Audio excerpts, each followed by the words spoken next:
What is going on? I want to welcome you from Half Court for today. I am Sean Murphy, joined today by the resident historian of Pistons Twitter, one of the biggest knowers of ball that I know, Keith Black Trudeau. Keith, my guy, it's so great to have you back on the podcast. How are you doing today? Great.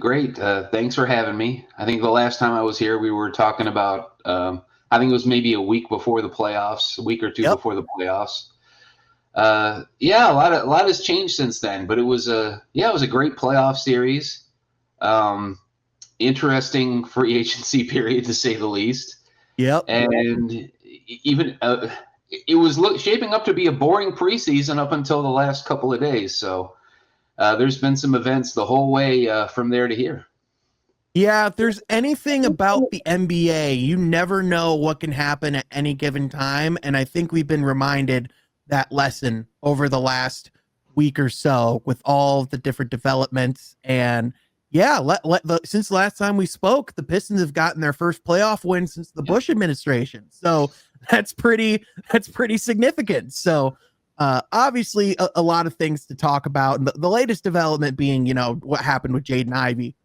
Kind of to your point, had that surgery at the beginning of the year after the broken fibula, and all of a sudden was experiencing right knee discomfort yet again after the injury. Played in that first preseason game in Memphis, and then we didn't see him again after. They were a little quiet on what was going on. I think that's because they were seeing specialists and wanted to get a confirmed plan of action before actually declaring anything.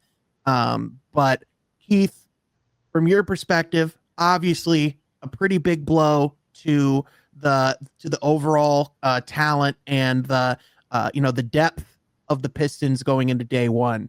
And it certainly could put a damper on where they land in the Eastern Conference towards the end of the year. Yeah, and this is the thing that I was dreading all summer.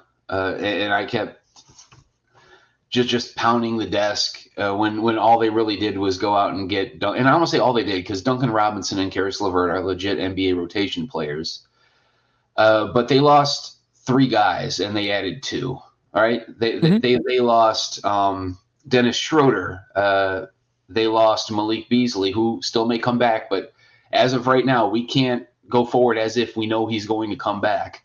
Yeah, I'm operating under the impression that he is not going to be on the team until I'm told otherwise. Yeah, and then they lost Tim Hardaway. So that's 3 rotation players off of last year's team, and they added 2.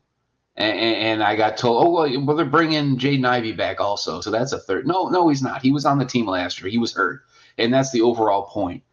It's the NBA season. It's a grind. It's 82 games. Players get hurt. It's not about what your rotation looks like when you're 100% healthy. This is not 2K. We cannot turn injuries off. Injuries are going to happen. We might not know to who or when or for how. We just know they're going to happen. It's inevitable.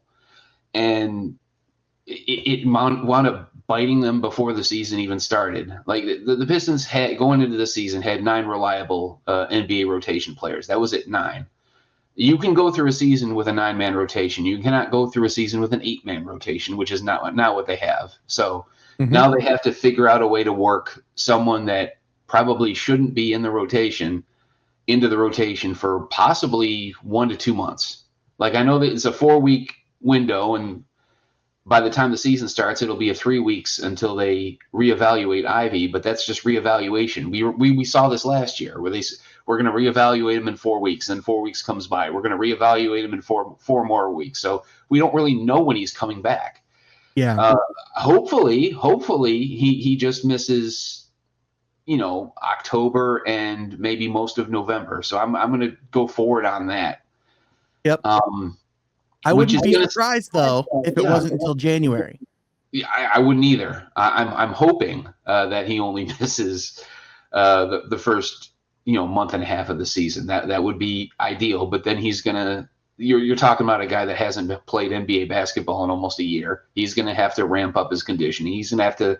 It's gonna take a while for him to knock the rust off. Look at Asar Thompson last season. He came back in mid-December and he was playing 5 minutes off the bench. trying to get his conditioning back, trying to get his rhythm back. So look, it may be until, even if he comes back at the end of November, it could be until January before we really see the old Jaden Ivey again, if he ever comes back.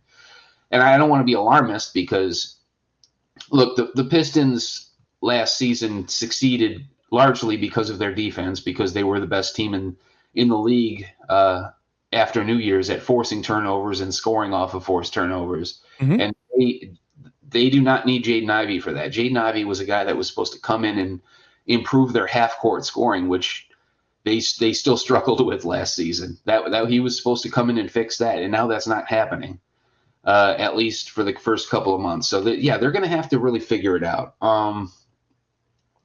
Like, who are the candidates to because they can't play 8 guys. They just can't. Not the first 2 months of the season. They're Right. going to wear everybody out. I know everyone's favorite is Dennis Jenkins, and he's my favorite too. He's a two-way player. He doesn't even have an NBA contract. And look, that's not going to prevent him. That won't prevent them from using him in the rotation. But that's where we're at right now, right? We're talking opening night. I'm sorry. Go ahead. I was just going to say real quick, with a two-way contract, the way it works is you can only play them for a certain period of time. So you have to be very resourceful with those minutes. And so, maybe, you could argue that's why you have a two-way player for situations like these. But God forbid, if something happens down the road and you waste a lot of one of your favorite two-way players' minutes, that could be an issue too. Yeah, and look, I don't think that's going to stop. If JB really feels that Dennis Jenkins is the best option right now to be a backup point guard to Cade, which is really bad. But look, if he decides that, I don't think the limitations for the two-way players is going to stop him from burning all those games up early, because the Pistons are not last year's team. Last year, they were just trying to make the play-in. They were just trying to show improvement. I don't think it really mattered that they had that extra open roster spot. This year, their expectations is not only to make the playoffs, but to succeed there. Like, their aim is to be a top 4 seed in the East, I think. Yeah. So that also brings into question that extra roster spot, which I think, unless they get some really unexpected production from their end of bench guys, that maybe they don't need it. I think Langdon's going to have to use it. And I really hope it's on Malik Beasley. I hope he gets cleared. But in the event that Malik Beasley isn't an option, I still think they have to use it to go out and get a legit rotation guy, someone that can fill the minutes and contribute and not drag the team down doing it.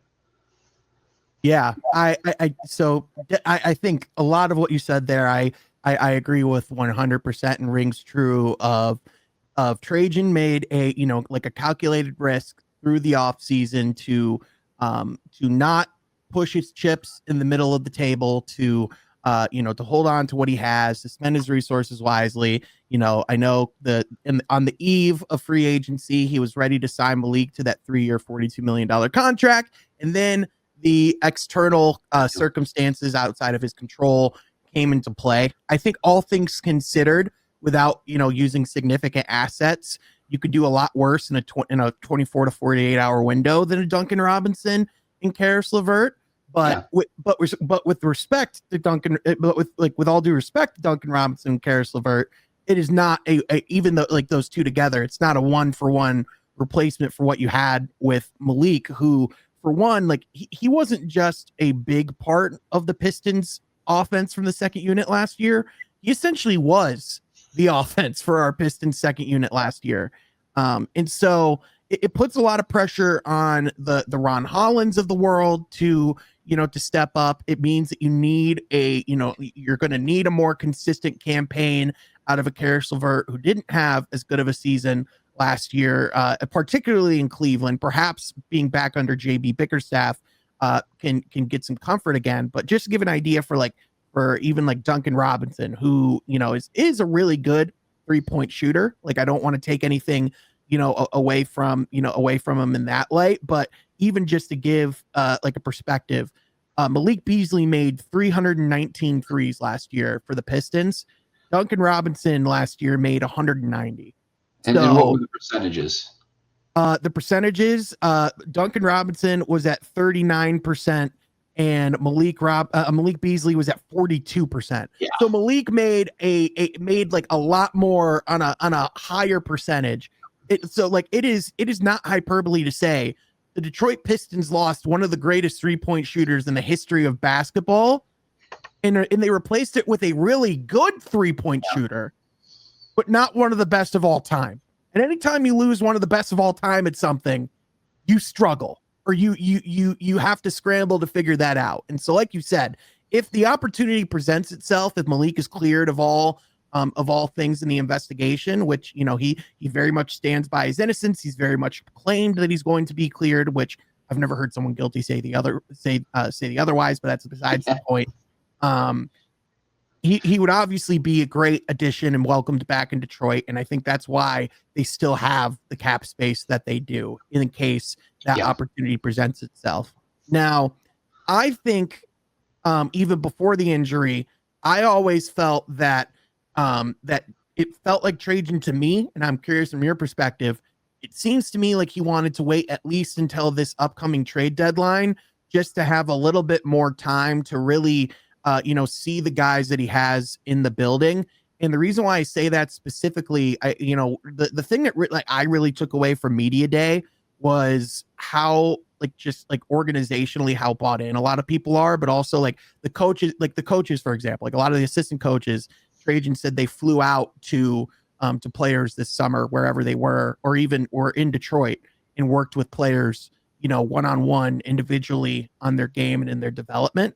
And I think in part that allows these guys to, develop in their system. It allows, the coaches have more direct control over that development. But also, I think the other big piece of it is it gives Trajan an entire summer where he's not hiring staff or plugging holes or doing all this crazy stuff. Because people forget, but he had to essentially build an organization from scratch in a month when he came to Detroit last year. So now having a summer to actually, operate and, observe and make notes. To me, it always felt like if the Pistons were going to push their chips in the middle of the table, it was going to have to be in February.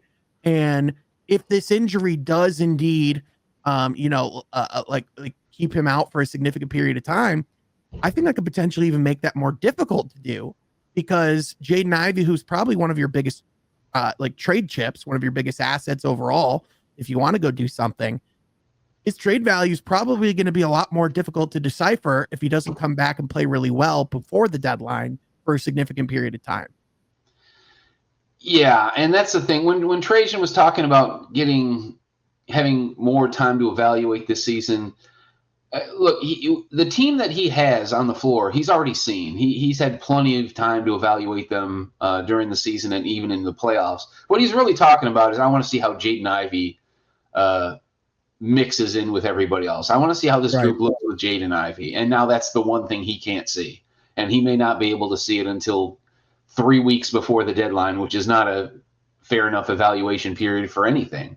Yeah. So that is I don't want to say it's the worst thing that could have happened to start the season, but it's in the top 5. Because now he's going to have to make some uninformed decisions, which I'm sure he absolutely loathes, but that's part of the job. Things are going to happen, and you're going to have to wing it sometimes because you're not going to have as much information as you might want. So that's just going to be something that's going to happen. And as far as Beasley goes, look, I think he said just this week, right? They're still monitoring the situation. Yeah. Which implies that they haven't closed the book on bringing him back. They're just waiting for the all clear to make an overture, which is that's all that they can do. Yep. Yeah, as far as going all in, I just don't see it this season. And look, that's not a bad thing. That doesn't mean they can't improve. That doesn't mean they can't have a better season this year than last year. They have so many super young players on their team that should be better this year than they were last year. They should be better simply by virtue of internal development. So I don't think that if they don't make a big splash move that this season is going to be a waste. I think it's going to be another season of growth. And fans are just going to have to be patient. Like, they should expect this team to be good. They should expect them to be in the playoffs. Maybe Ivy's injury hurts them or keeps them from getting to being having home court in the first round, which that would be fair. But overall, Trajan should be able to take some very good things from this season, with or without Ivy. He should be in a good position a year from now in the next offseason to, finally decide, okay, who are my guys that I'm going to win a championship with, and who are my guys that I might like, but I'm going to need to sacrifice them to get a different piece that maybe boosts this team to a higher tier. Yeah, for sure. And I think just to put a bow on this, for me, like obviously, there's still, even though I'm media, I still want to see the team do well, right? But you can't help but feel bad for Jaden Ivey the person, just because of obviously that injury on New Year's Day. He was really starting to piece things together. The thing is we've been able to see Jaden Ivey like improve and see him on the court alongside like a Cade Cunningham, but the amount of time we've seen Cade, Ivy, Asar, and Duran play together on the court is such a small amount, and I think that is exactly what JB and Trajan and that front office wanted to see. Like if you talk about like the evaluation is like, can these guys win at a high level together in the NBA? Yes or no? Because this was going to be that opportunity as these guys are starting to develop and are starting to turn more into proof and less into concept, right? So worst possible timing for him, just because the season's about to start, but also because that extension deadline's like it happened right before that deadline, and any odds of Ivy being able to secure an extension that would make him happy goes dramatically lower, because of that. So just hard not to feel for the guy. Yeah, and look, cynically, and I don't even know how cynical this really is, but he could have been thinking, look, I've been playing through pain all preseason. Because physically, it looked like he was moving just fine. It didn't look like he was slowed down at all, at least in that first preseason game. But there might have been a lot of discomfort. And he may be thinking, look, my representation has told me that there's really no chance of us getting an extension done at the number that I want. So I can either play through pain for 70 to 75 games and maybe be a diminished version of myself, or I can get this thing taken care of, play 55 to maybe 50 to 60 games, but go into the playoffs as the best version of myself, healthy, and then go into the offseason, hopefully with some playoff success, and hopefully I can show what I can do, in March and April, which is all people are going to really remember. They're not going to care that I missed, the first month and a half of the season. And which, look, it's completely logical to his. I'm not blaming him if that's the case. The Pistons have to do what's best for them, and he has to do what's best for him. There's no long-term contract tying these two parties together. So that would be a perfectly valid business decision. And look, we could still get to see what this group looks like with Jaden Ivey. We're just not going to get to see them probably before the trade deadline, at least not in a meaningful sample. But as long as there's before the deadline, as long as there are no more, catastrophic injuries, and we get to see this team in March and April and hopefully May, as they are, I think everyone towards the end of the season will be happy with that. And all that's really going to cost the Pistons is maybe a trade deadline decision, which is really more Trajan Langdon's problem than anybody else's. Yeah, it just makes his data. It just makes the data set that he probably desired a lot more muddy. And so, he's been very, obviously very intentional, and is like very pragmatic about his decision making. Trajan I don't think he's ever going to be, someone, unless it's truly dire circumstances where he goes and makes a rash move or a rash decision that's outside of his character. And that's why he has, the Michael Blackstones and the people in the front office that they do to look at and control the salary cap and all of those different things. I will say with Jaden Ivey too, I know like there was like a lot of question or a lot of criticism, like just surrounding specifically like why the communication around his injury was the way it was, or why they were so secretive. And What I can say, like as someone who, I don't think I've talked about a lot on this podcast. When I was born, my left leg bent the wrong way, and so I've had multiple knee surgeries all throughout my childhood and everything. So I know a decent bit about knees, and I know how complicated they are, but also, like when talking about like this, like recovery and the discomfort and what's going on, that could be anything from he just needs to ice his knee and he's working his way back from an injury to we have to see multiple specialists and get second, third opinions on what the best course of action is. Because even the type of surgery that he had, there's like terms like non-invasive knee surgery or like just like a scope or like these minor like you're still operating on a knee. There's no such thing as non-invasive. And so even when someone has a surgery and it's like, oh, everything went really well, like no complaints, all those different things, that still doesn't mean that there can't be complications down the road, right? And I think the Pistons, it's like from their perspective or from a PR perspective, you communicate with what you have, but you also don't want to cause panic and release information that isn't true, especially when it's around the health status of an individual. And so I think I would just urge to the public that that's a lot more fickle of an operation, a lot trickier of a thing than they might give it credit for. That's just my perspective. No, you're right. And look, I know there's a lot of people that were kind of irritated over the lack of transparency over. And look, do you really want the Pistons to say, give you a press release every other day? Look, Jaden Ivey's knee is feeling fine. Next day, Jaden Ivey's in pain, but he's going to play tonight. Right.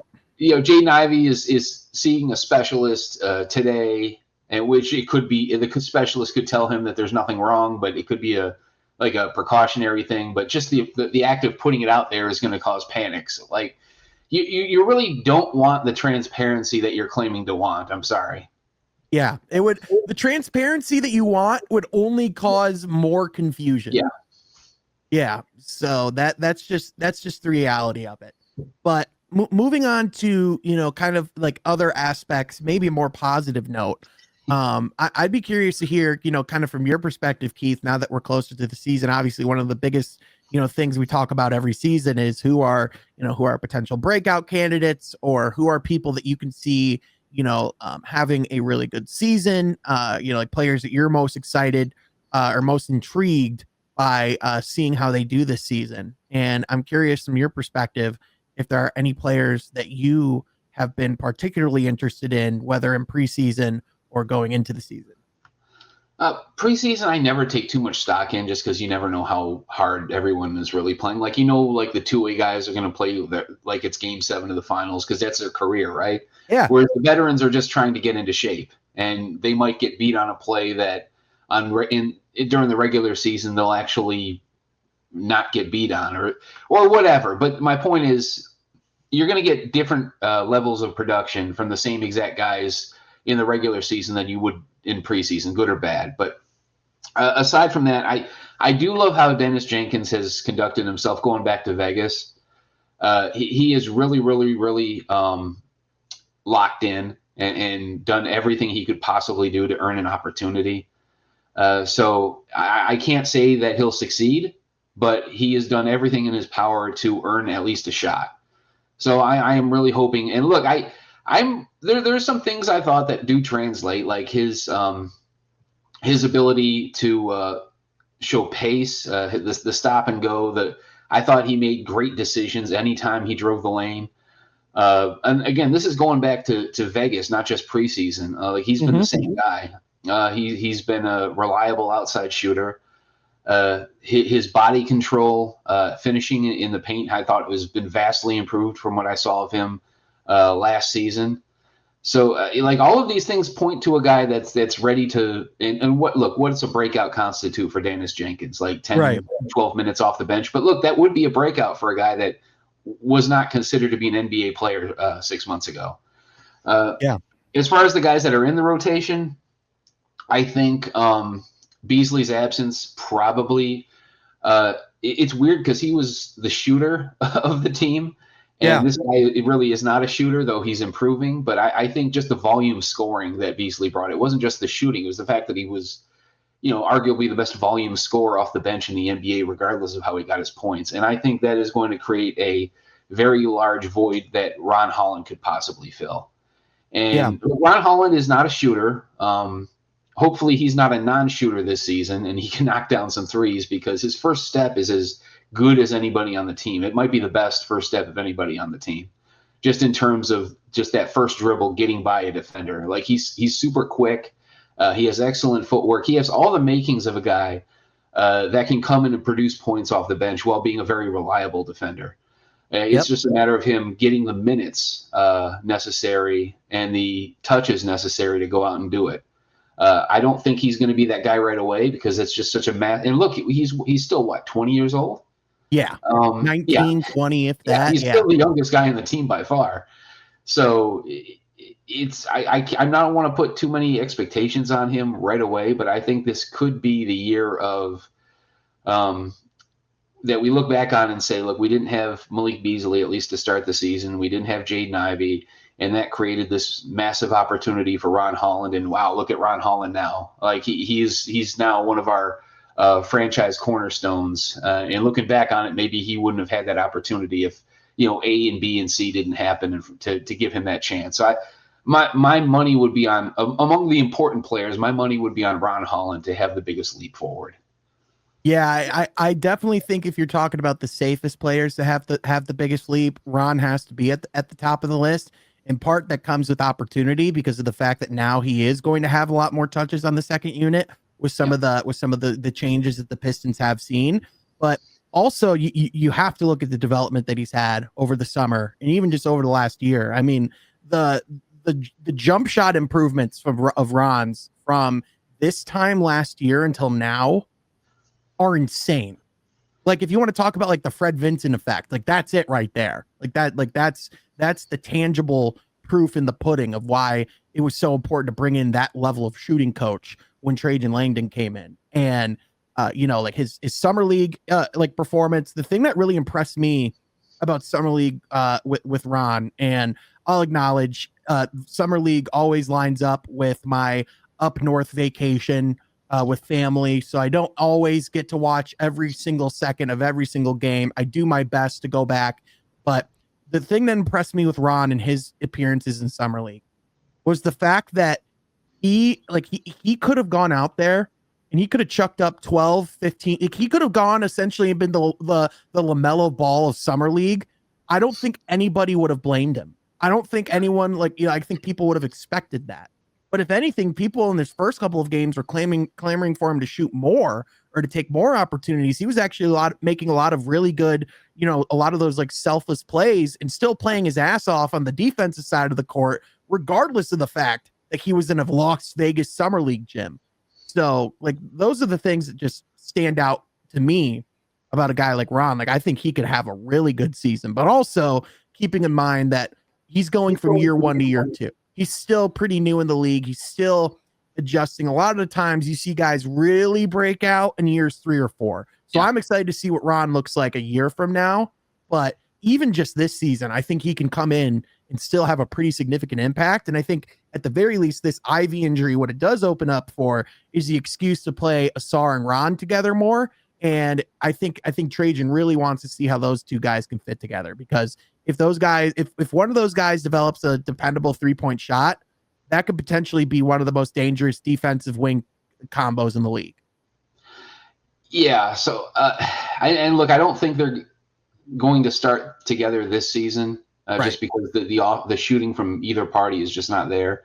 Right. But yeah, long term, I think that's very clear that the most likely scenario, unless they make a huge trade, is that the starting wings, for the rest of the decade going forward are probably going to be Holland and Asar Thompson, because those are the two biggest upside guys you can put next to Cade. And look, it's funny. I look back on when I did my pre-draft. This is before the draft, before the Pistons picked anybody. When we did my pre-draft show and I did my comparisons. And I tried to give a best case scenario for all of the prospects that I saw in the top, 10, 12. Like these are like 1 in a million chances. Like I made very clear these are pie in the sky. Like I think I compared Dalton Connect's best case scenario to Allen Houston. Like I'm not saying I was perfect on all of them. I wasn't, but Right. I recall very clearly my Ron Holland evaluation. I said that, look, in the best case scenario, he could be Eddie Jones because he had the same type of, if you remember him from the Los Angeles Lakers in the 90s. Mhm. Excellent, like super athletic two-way guard, could score a lot of points, all defensive type, just super athletic, could glide up and down the floor. And I said, look, Ron Holland, the way Ron Holland moves, the way his motor is, the way he plays defense, like I could see like a 1% chance like he could be Eddie Jones. And now a year later, I'm starting to think that this could actually happen. Like And that's multi-time he All-Star. has impressed me that much in the last year. Like I had never expected this type. I thought he would be a development guy that maybe 2 or 3 years down the road could pan out. He really panned out in year one. He Yeah. would have played all 82 games save for a suspension. He was in the rotation the whole year as a teenager. That's crazy when you think about it. Yeah, especially on a team that had desires to win from the outset, that were not, like very much were coming off of like, a terrible season where losing was not an option. And, like my expectations were super low coming into that season for Ron, not even because of Ron specifically, but because of everything I kept hearing about this draft class, about how, and listen, I think a lot of that still definitely panned out. If you look at the rookies this year, it's definitely a lot stronger of a class, especially from a starting point, than last year's class. But that doesn't mean that there aren't really good players in that class, or it doesn't mean that there aren't players who can turn into really good players from that class. And I think Ron, like, he came in really raw in a lot of things that he still has to work on, but in the areas that the Pistons needed him to perform, and the areas that like Ron came in and produced, were really important areas that can keep you on an NBA roster for a long time. And so I think there's the thing that's exciting about a Ron Holland is he already does the things you can't teach so well, that you can fill in the gaps and do the things that you can teach. Yeah.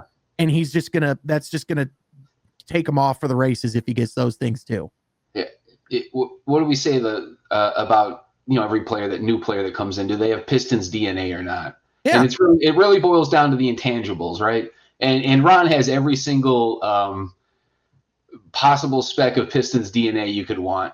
He's the toughness, the willingness to fight, sometimes literally.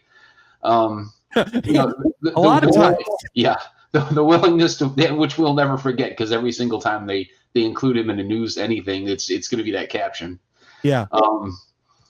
Ironically, the Red Wings, when that was the one time that when the Red Wings, put him on the team as a joke, the one time that they would have been appropriate to have him in that fighting pose, and they didn't do it. But imagine they could have had Darren McCarty and Ron Holland doing like the WrestleMania style, like fist to cup pose. Great, right? Missed opportunity. Yeah, missed opportunity. But anyway, I think we're both in lockstep on this. Ron Holland was a wonderful story from last year, especially considering everyone was so upset that the Pistons dropped in the lottery again, and it wasn't a great draft class. And I think just like the year before with Asar Thompson, they had something great just fall into their laps, and now we're just finally starting to appreciate it. Like I think Trajan Langdon has been way more fortunate than people realize. Yeah, I mean, for all intents and purposes, like Trajan, don't get me wrong, he deserves a lot of credit for what the Pistons have done and for the turnaround in the short time that he's been here. He brought in the right coach, he brought in the right adults, but like, let's not pretend that he went and got like Luka Doncic, he brought in Tim Hardaway Jr., Tobias Harris, and Malik Beasley.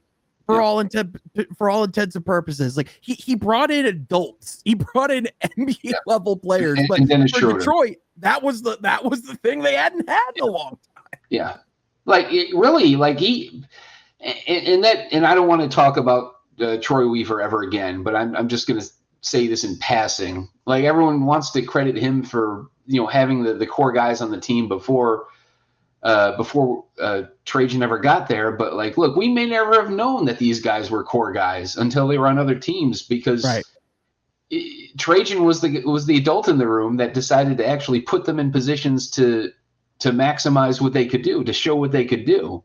And it really, like you said, all it took was bringing in guys like Tobias Harris and Malik Beasley and freaking Tim Hardaway Jr. Like, who has ever called Tim Hardaway Jr. the veteran solution to anything? Right. But they didn't even have a guy like him that would come in and just play hard and show up and show the younger players what it's like to just show up to work every day, even when someone beat the crap out of you the night before, and you're still going to show up to work and you're going to be in the starting lineup the next night, because that's about what being a professional is about in the NBA. So, and even Dennis Schroeder, who's a guy who's bounced around 25 different teams in the last 10 years, but even him just showing the veteran poise that he displayed towards the end of the year. Just all of these, like, just guys that aren't stars, but it's weird that it took another GM to come in and finally, do that, and not just throw a bunch of young guys out on the floor, roll the ball out, and say, figure it out. Yeah, I mean, just to give perspective, just some of the names of the guys that Cade and these guys played with the season before: Troy Brown Jr., Tosan Evbuman, Danilo Gallinari in 2025, Shake Milton, Chimeze Metu, just a lot of these guys where they're either just straight up not in the league or on two-way deals, or just not even in basketball anymore. So, and look, a lot of these guys were brought in for the purposes of just being there so they could tank towards the end of the season and get the highest lottery odds possible. Like, I don't even think Troy himself thought that these guys were going to turn the season, or they were just guys. Like, maybe they hit and he can trade them down the road for something else, but that was probably the best he was going to hope for. Just, when you think about just the mess that was the previous administration, it was just, Trajan Langdon seems like such a breath of fresh air, and he honestly hasn't done a whole lot. He's just done responsible things, and that's all I think we've been looking for, is someone to take responsibility, take ownership of this team in the win and loss column, and not just, scout the draft and then say, see ya for another 12 months. Yeah. He's the steady hand in the operation, like when you're, like a lot of times, like when you're in an operating room, like, you just need someone with the steady hand. You need the person you can point to and say, this person could take us there. This person can get us through. We're going to be okay. And I think there's a lot more comfort, from the Pistons administration that Trajan can do that than say previous administrations. But with Danis, I wanted to get back to Danis Jenkins for a second, because that's another player I agree with strongly can have, if given the opportunity, can come in and play well. And the thing that interests me there with Danis, or the thing that I've kind of been monitoring, is I like, and this is not, I'm not insulting Marcus Sasser here, but being a matter of fact, I've been talking about this for a while now. If you look at Sasser's contract situation, he's making 2.9 this year and immediately jumps up to 5 next year. Marcus has been kind of sidelined for a lot of the preseason as well. And in that time, I've just continued to see Danis Jenkins go out on the court and just continue to play well. Correct me if I'm wrong. Was Marcus Sasser, he played in summer league? Was he on the summer league this last year? I don't believe he was. Okay. I couldn't remember if he was or not. I know he was the previous. Right. I knew he did. I don't remember him on the. Yeah, but even in those times, or like anytime he shared a court with Danis Jenkins, or been on a roster with Danis Jenkins, or they both entered the game on the same night, I personally have not seen much, if any, of a difference.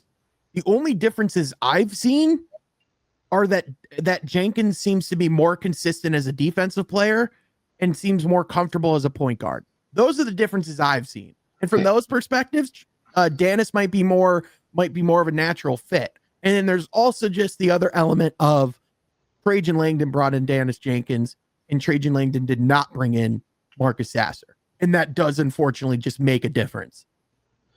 It does, but I don't know if he would make a decision based on that. I think, and look, defensively, I think Sasser does everything right from a technical perspective, and he certainly doesn't lack in effort. It's the fact that he's 6 feet tall, Mm-hmm. uh, and he can be in the right spot, and his man could just shoot over the top of him and make the shot, and there's really nothing he can do.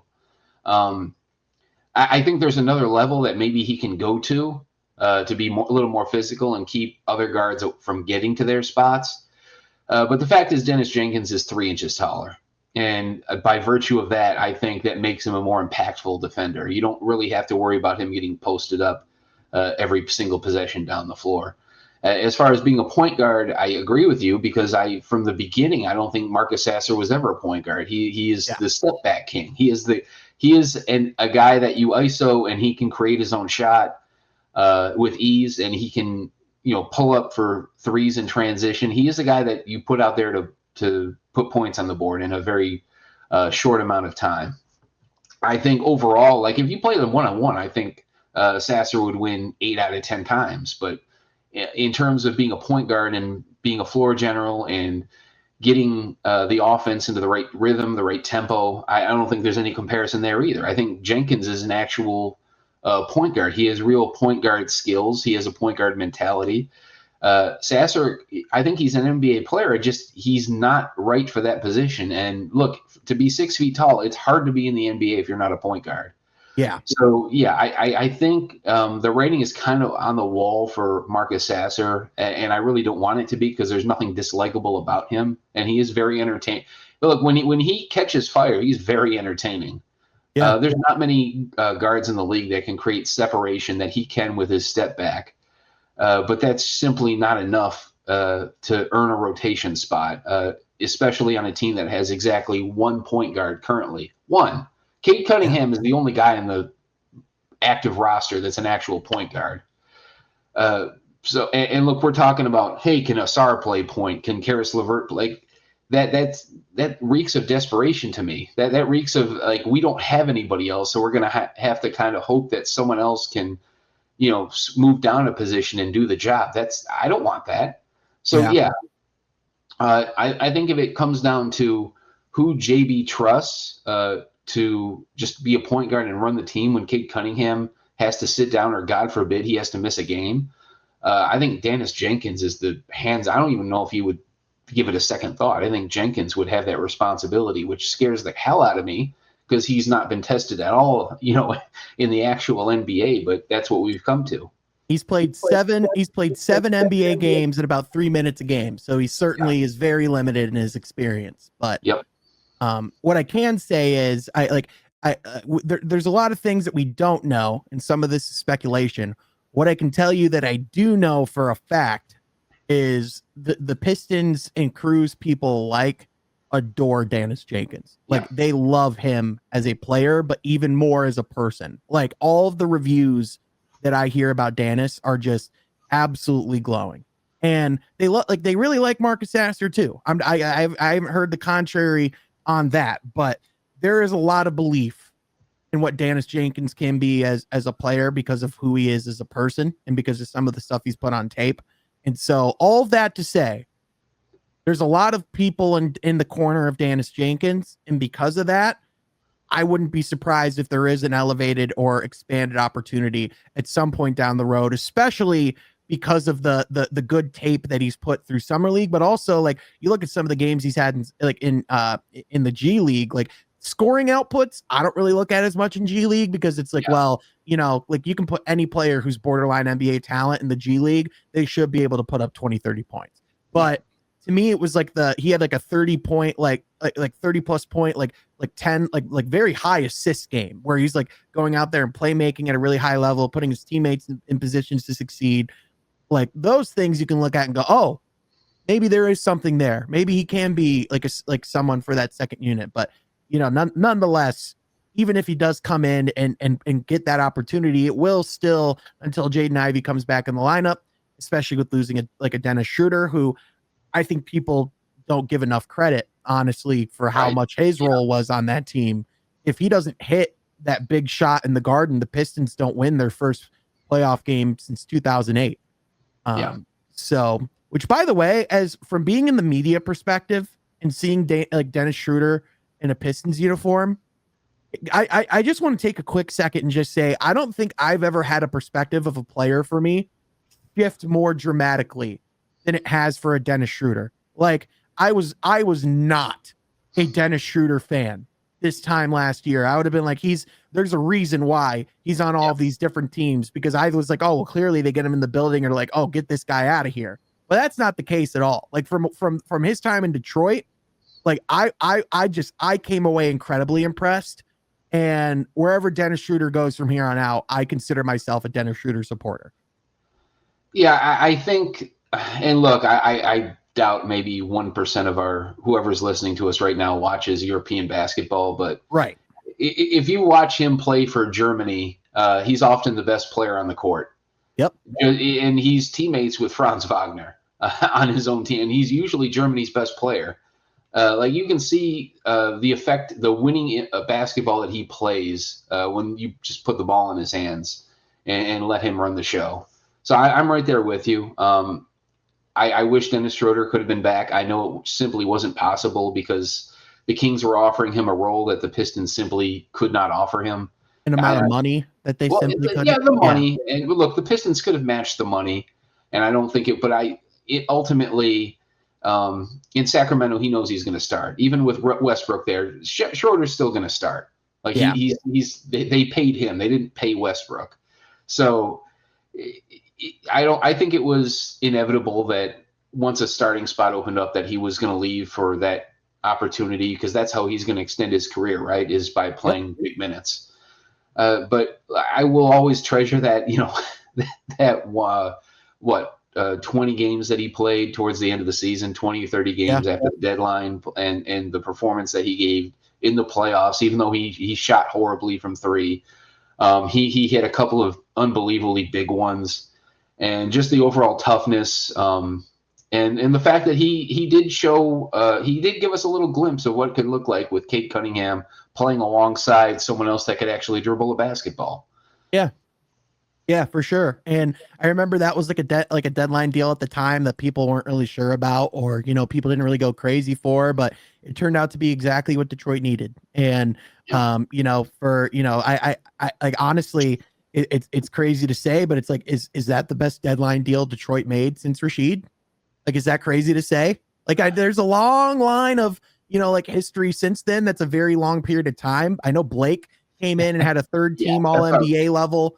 But like at the same time, you could argue that potentially set them back. But was Tobias Harris a deadline deal? Yeah. Okay. Yeah, it was Tobias Harris. Yeah, you're right. It was definitely because I would put Tobias Harris above that because he not the Pistons were much better, I recall, after trading for him. Plus, he gave them some really good years after.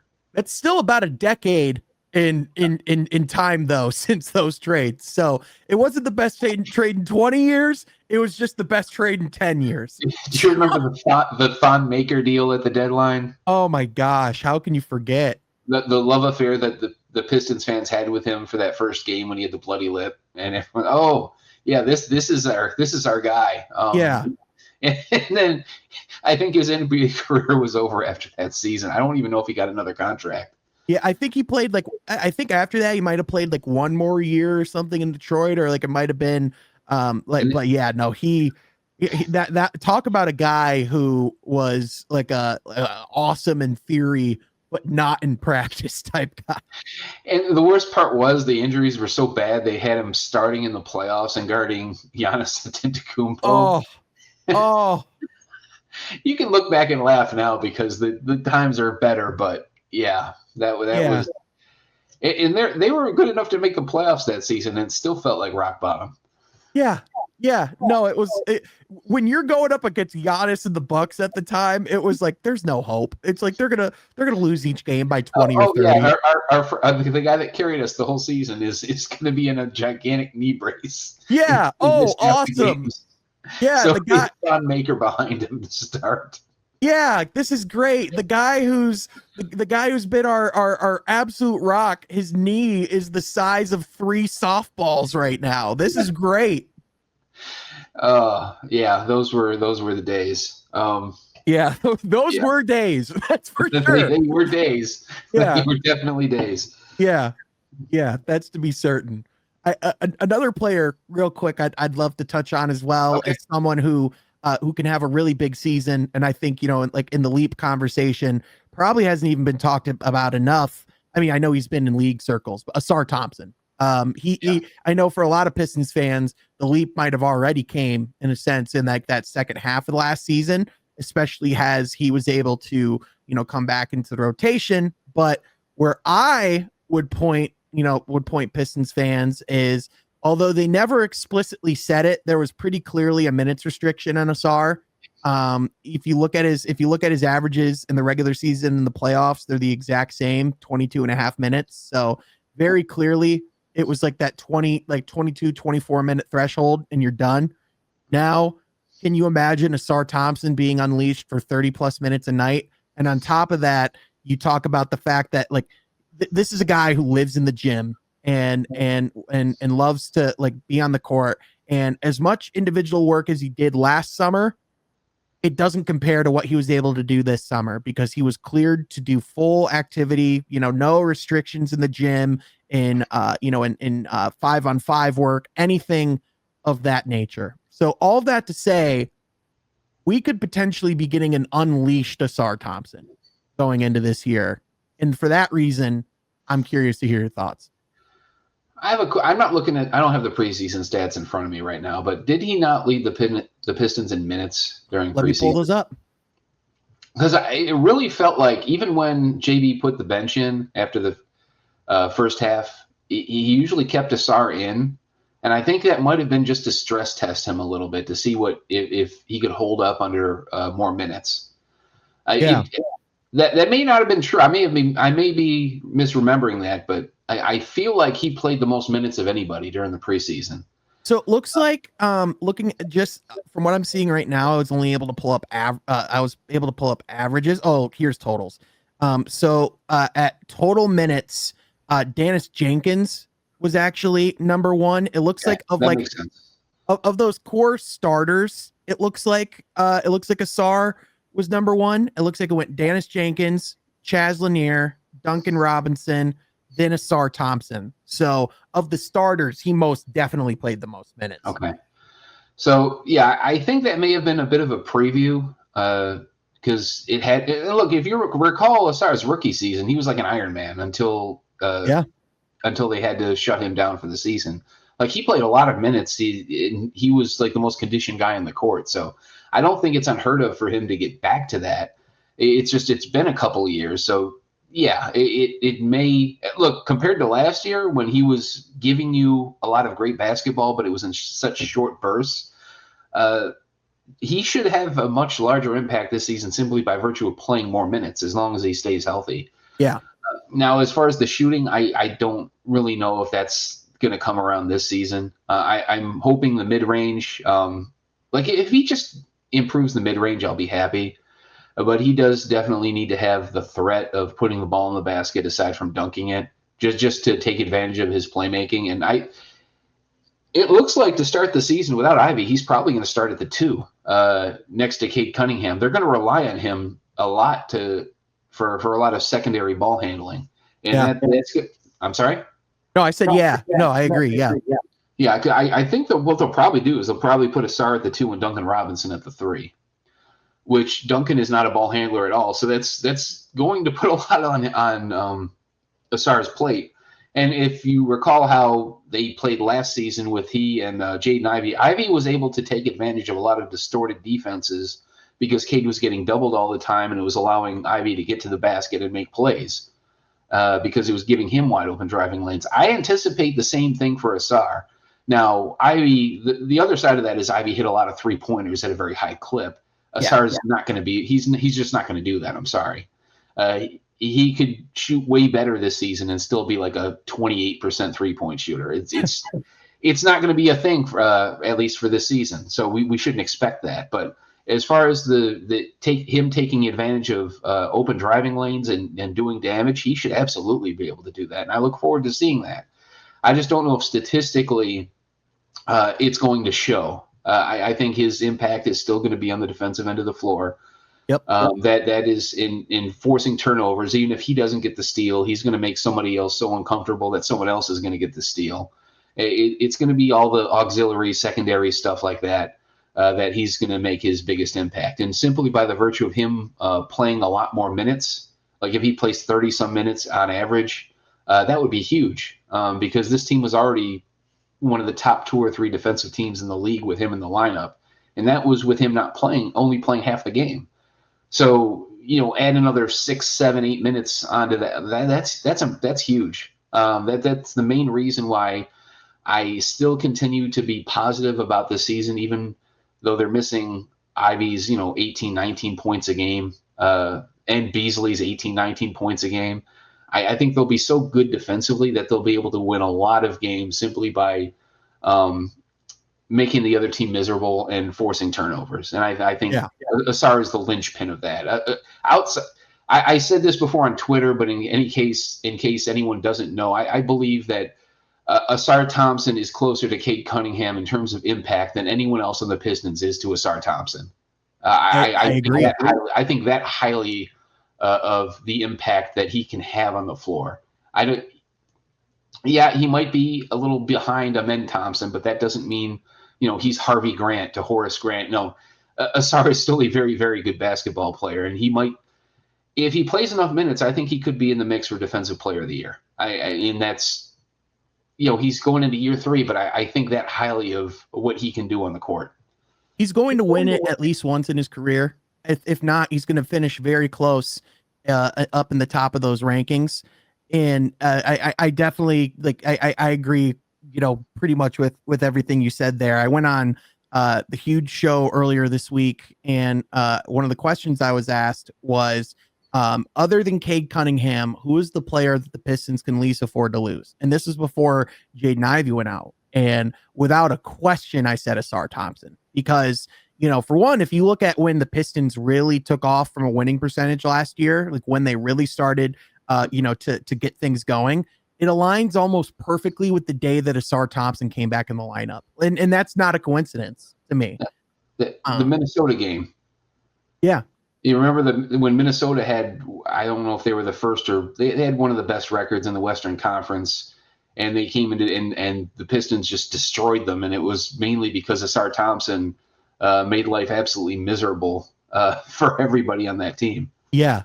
Yeah, I think Minnesota was in a slide at the time, but they certainly, were more that really good really good team, and Ausar just made their nights incredibly uncomfortable. And I think of the Chicago games before the All-Star break, and just the thing that really changed when Ausar came in the lineup is, even when the Pistons were winning during at the beginning of the year last year, there were a lot of nail biters or really close games. There were maybe some games against some not very good teams where they were able to win by a decent amount.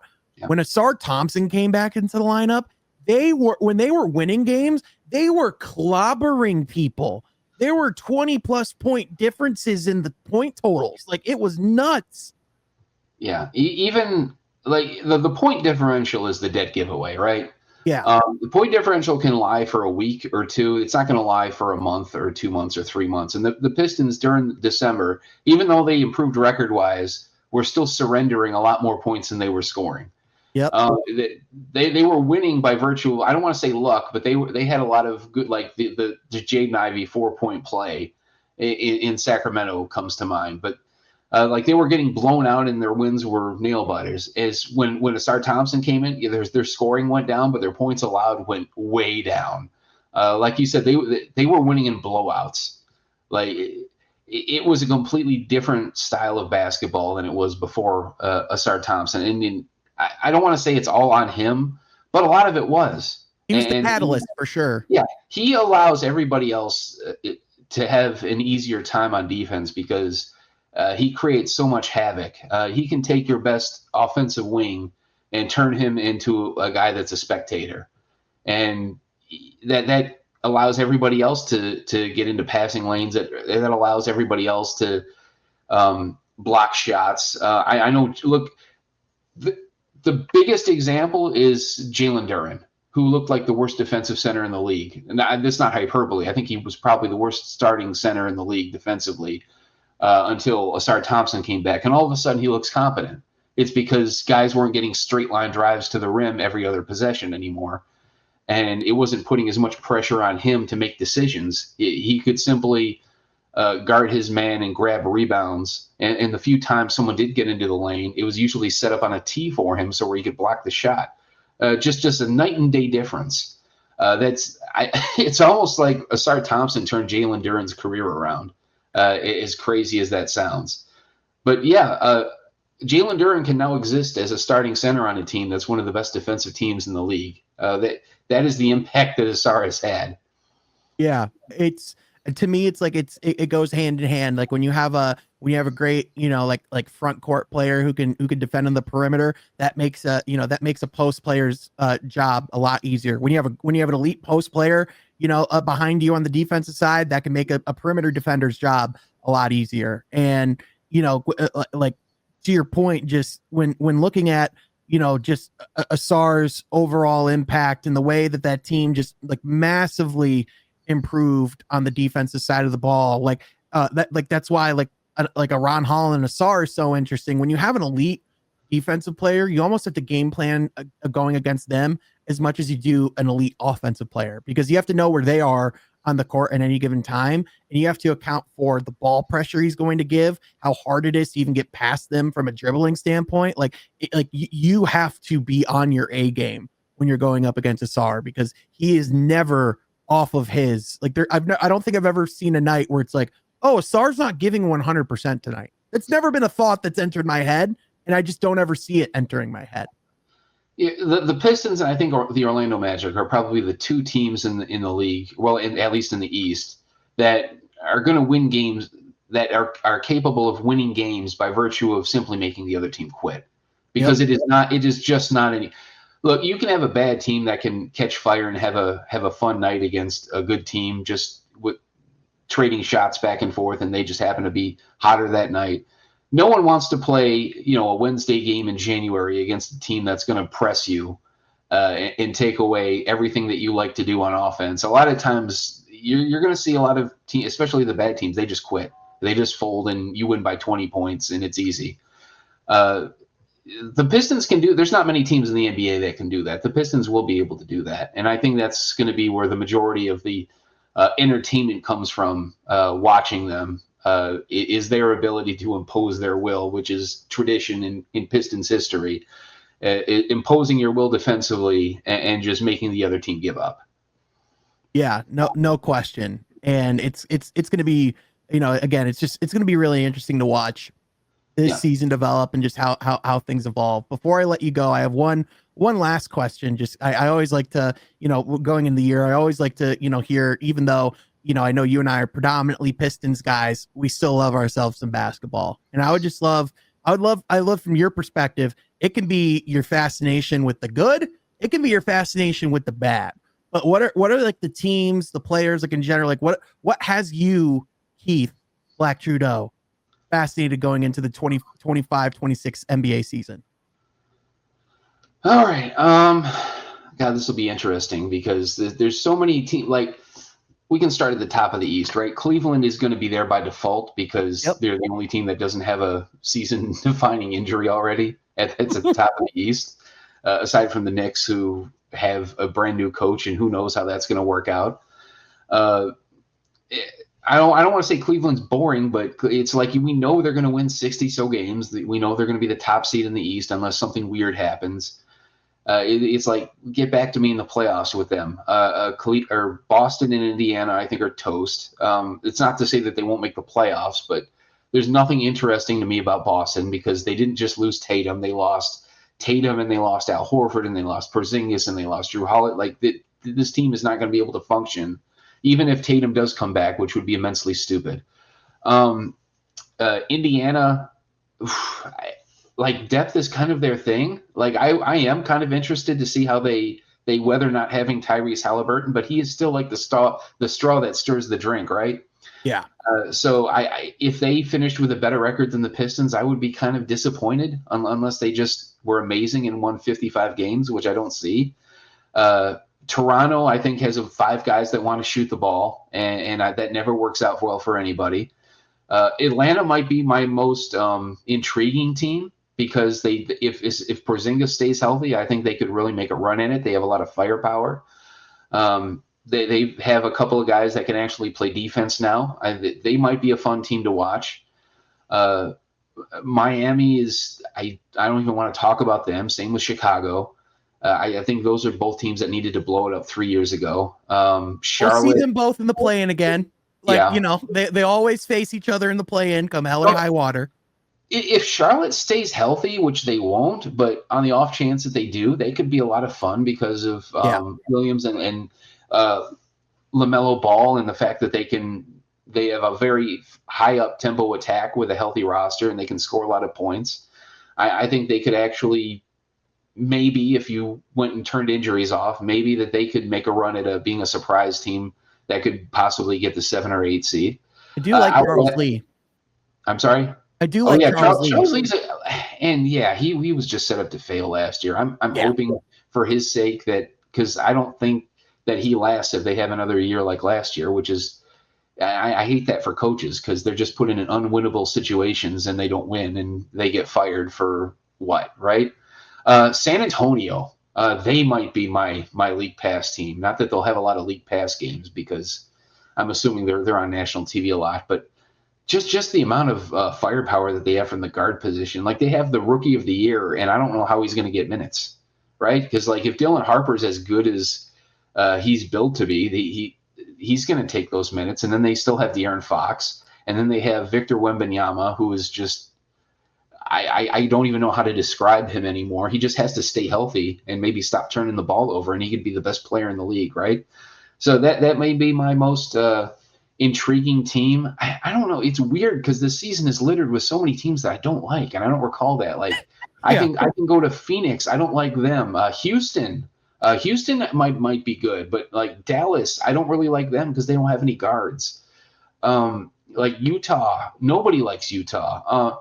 Sacramento, nobody likes Sacramento. Golden State, it's a retirement home.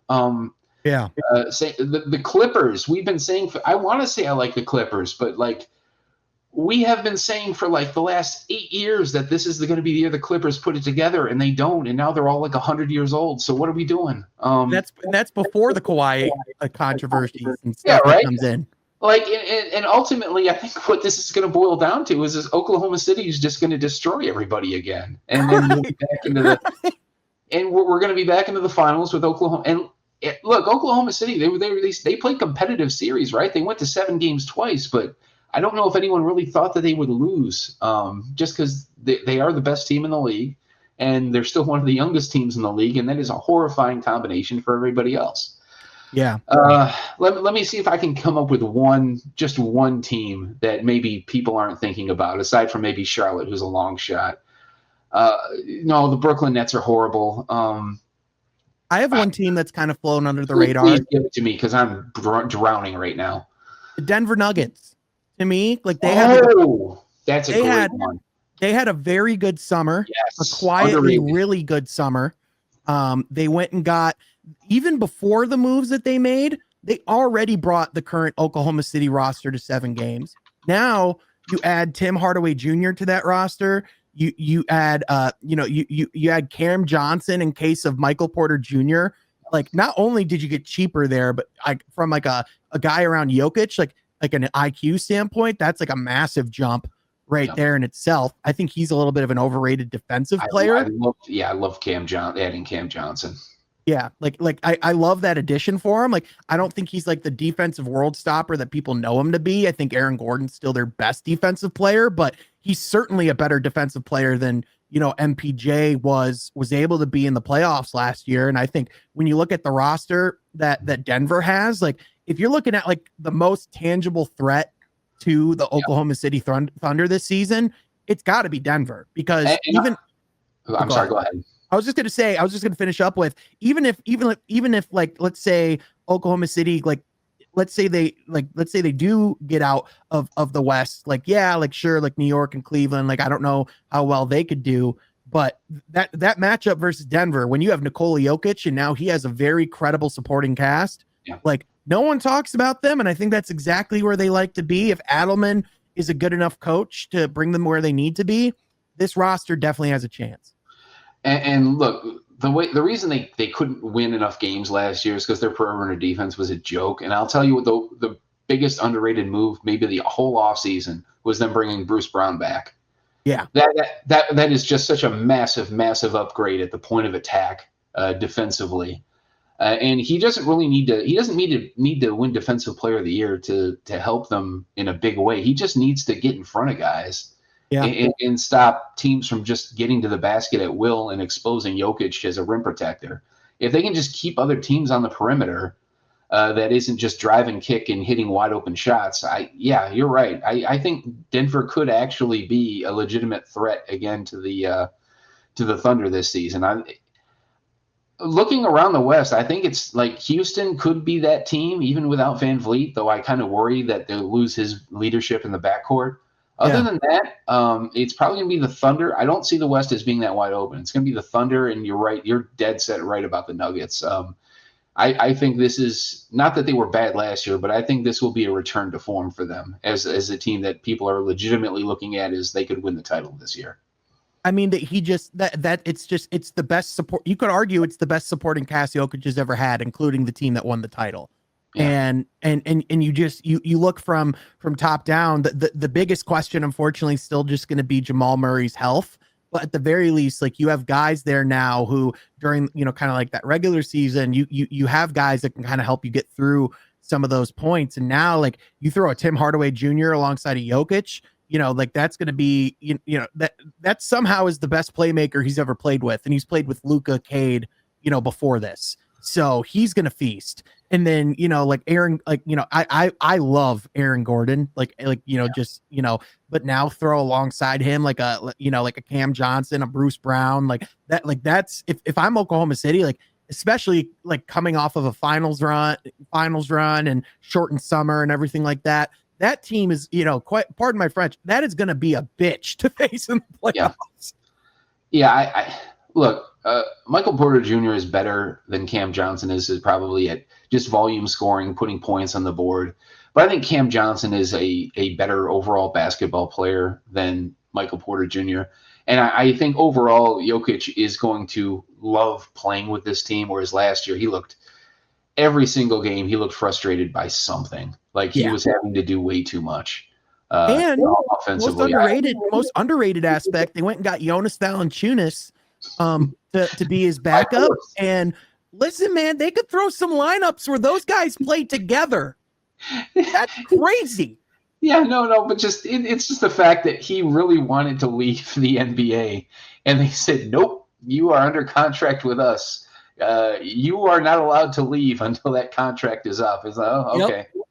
But look, if he goes there and he's legitimately motivated and he's ready to play some winning basketball for the first time in I don't know how long, he could absolutely be a factor because they had 90-year-old DeAndre Jordan backing up Jokic last. Like it was terrible. Like who did this to poor Nikola Jokic, just not giving him any backup centers that can give him even like 5 minutes of rest. Like Valanciunas, I don't love him as a starter, but as a backup, he's very effective. Put him out there for 5-10 minutes at a time, and he can legitimately eat up some space, give you some decent post scoring. Like he's not a scrub. Like he could actually have an impact. Even in the playoff series, give 5 quick minutes. Say Jokic picks up an early foul, like he can be effective. I can see him being effective in those situations. Like don't sleep on that move. Yeah, it's not going to be a world beater move. I don't think by any means, but I mean, like for Jonas, this is definitely the best team he's been on since Toronto. And on top of that, like this is. When you talk about like being able to go in and be like a backup center, he's definitely one of the better backup centers in the league. And to be able to go alongside like, to back up a Nikola Jokic, it's like, that's a pretty good 1-2 combination there. The only thing that worries me about them right now is the fact that Jamal Murray's never healthy come playoff time ever. Yeah. I mean, I know he played through pain last, but he wasn't the same guy, and he may never be the same guy again, which is kind of sad because he shouldn't be at that point yet in his career. Yep. But look, even if he's 80-90% of what he was in 2020, what year did they win it all? 2022, 23? Yeah. Yeah. So even if he's 90% of that guy from a few years ago, they can still win a championship with that. It's just he's got to be able to stay on the court because I think that the Nuggets really do need to be a number one seed, which is a long shot. But I think they need to have home court advantage this time around if they want to win the championship. Because I don't know, it's just hard to win a Game 7 in Oklahoma City. It's hard for me to see anybody doing that. And it's hard for me to see anybody beating Oklahoma City in less than 7 games. Especially now that they know that they can win a title. Now that like there's no longer the doubt factor there. They should be better now. Yeah. Yeah. Scary times for the NBA. Yeah, for sure. But Keith, seriously, man, thank you so much for taking the time and coming on the pod. Like I told you before, not only are you, one of my favorite guests to have come back on the podcast, but one of my favorite people in the space in general. Always have a really great time whenever we have the opportunity to chat. I appreciate it. Yeah. Same here. It's always fun coming on because we can just talk shop and wing it, and it's always a good time. I don't need I never need a whole lot of notes when I go on your show. Well, I appreciate that, man. No, honestly, it's fun because for me, it's like I don't know if I've ever met people like there's a very, very short list of people in my life I can confidently say are just as much, if not more, of a sicko than me when it comes to basketball. And whenever I say sicko, I mean it an endearing term, and I can say without a shadow of a doubt that I feel in my element whenever we're talking together. It's like someone who understands me. Well, let me. I only had. I'll tell you what. I only took down one note for this show, and we didn't even get to it because just in case we talked about the schedule to start the season. Yeah. I just want to get to this real quick. Yeah. This is going to be the 4th time this decade where the Pistons are going to play more road games than home games. Wow. Which is just sticking in my craw because I just once I'd like us to go the other way with it, but look, 2020. Remember they played the Mavericks in Mexico the first time. Yep. And that took away a home game. 2023, they played the Bulls in Paris. They had to give away a home game for that. 2024 was when the first year of the in-season tournament when the NBA screwed up the scheduling and it shorted the Knicks a home game. So instead of shorting the Knicks a home game, they took one of their road games in Detroit and switched it to Madison Square Garden, which then shorted the Pistons a home game. So they played 42. Yeah. And then now this year, they're going to once again give up a home game to play the Mavericks in Mexico City.